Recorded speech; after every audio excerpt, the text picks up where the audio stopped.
Yeah, take advantage of those when you can, like we had the hurricane preparedness one as well. Beginning of the season, that's right. Now's the time to make sure that kid's kind of freshened up, ready to go. Make sure you have your plan in place. It's not time to act at this particular time. We're not boarding up. We're not evacuating. We're not doing anything like that. But we're watching. But we're watching, right? It's the time of year that things do get active, and it looks like it's going to stay active for a good week or so. Let's get started right now. Locally, we have a couple of showers out there. Not a whole lot. You can see right now that we are looking at the tropics and that wave that's right there in the southeastern parts of the Caribbean now. It has actually now finally moved into the Caribbean. But it's barely anything. I mean, you're looking at barely just some showers and thunderstorms at this particular time. So not a big deal at all. So I don't want anybody to get too upset about it, but it is starting to push back off towards the west, northwest, and we do expect it to eventually go around towards the north and the west. So that area across basically the central Caribbean, Thursday, Friday, Saturday time frame right in here, that's what we're really watching for, okay? And we'll see what it looks like then. Recon is going out there tonight. That's going to be good. There's just not much to it, but they'll show us what is coming in on it, and that'll be the great news. And then that data from the recon flight will go into the flight. Now, let's go over, guys, if we can, over to Weather 2. I want to talk a little bit about the tropics that we have out there now. This is the latest on Fiona. Fiona has 130-mile-per-hour winds on Weather 2, if we can, and that is going to move off towards the north. Now, it's moving away from the Turks and Caicos, which is great news, but it's going to be going just to the west of Bermuda, and that's going to happen as we get into tomorrow night. If we can get on Weather 2, guys, somebody. But you can see basically that track's going to go up towards eastern Canada.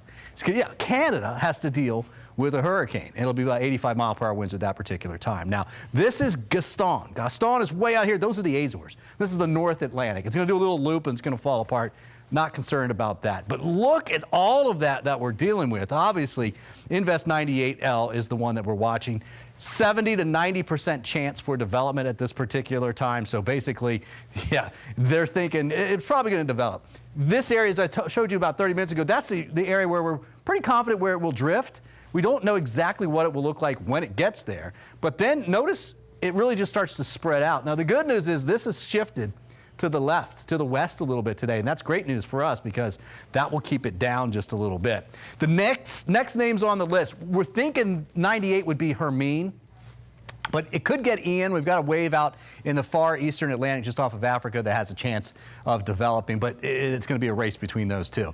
Locally, let's talk some showers, mainly Polk County. You can see the showers are drifting off towards the south-southwest. Notice how they fell apart over Pinellas, and they're kind of doing the same thing here in Manatee.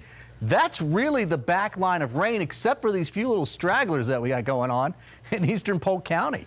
So things are going to start to dry up a little bit. Last day of summer today, last full day. It's 9:03 p.m. tomorrow that the fall equinox occurs, but we made 93 degrees, close to the record of 95. Blue skies, partly cloudy skies in areas now out there, but it's just a gorgeous evening. So head on out. Temperatures are very warm, upper 80s to near 90 at Wesley Chapel, 82 in Bartow, 83 in Wauchula. We did see a couple showers to cool things off there. Here's the forecast. As we go through tonight, we will fall out of those 80s into the 70s.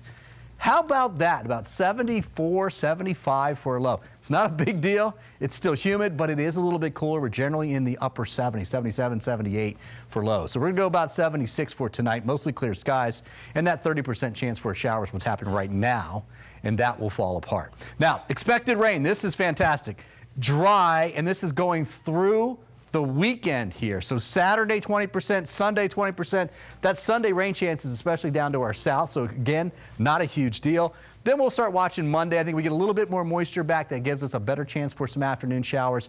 But overall, those rainy days that we get in the afternoon basically are starting to dry up a little bit. We're going to be looking at basically those coming off towards the south. So there's your 7-day forecast. You can see temperatures stay up warm near 90, which is average still. Fall officially doesn't start until tomorrow evening, but today was the last full day of summer.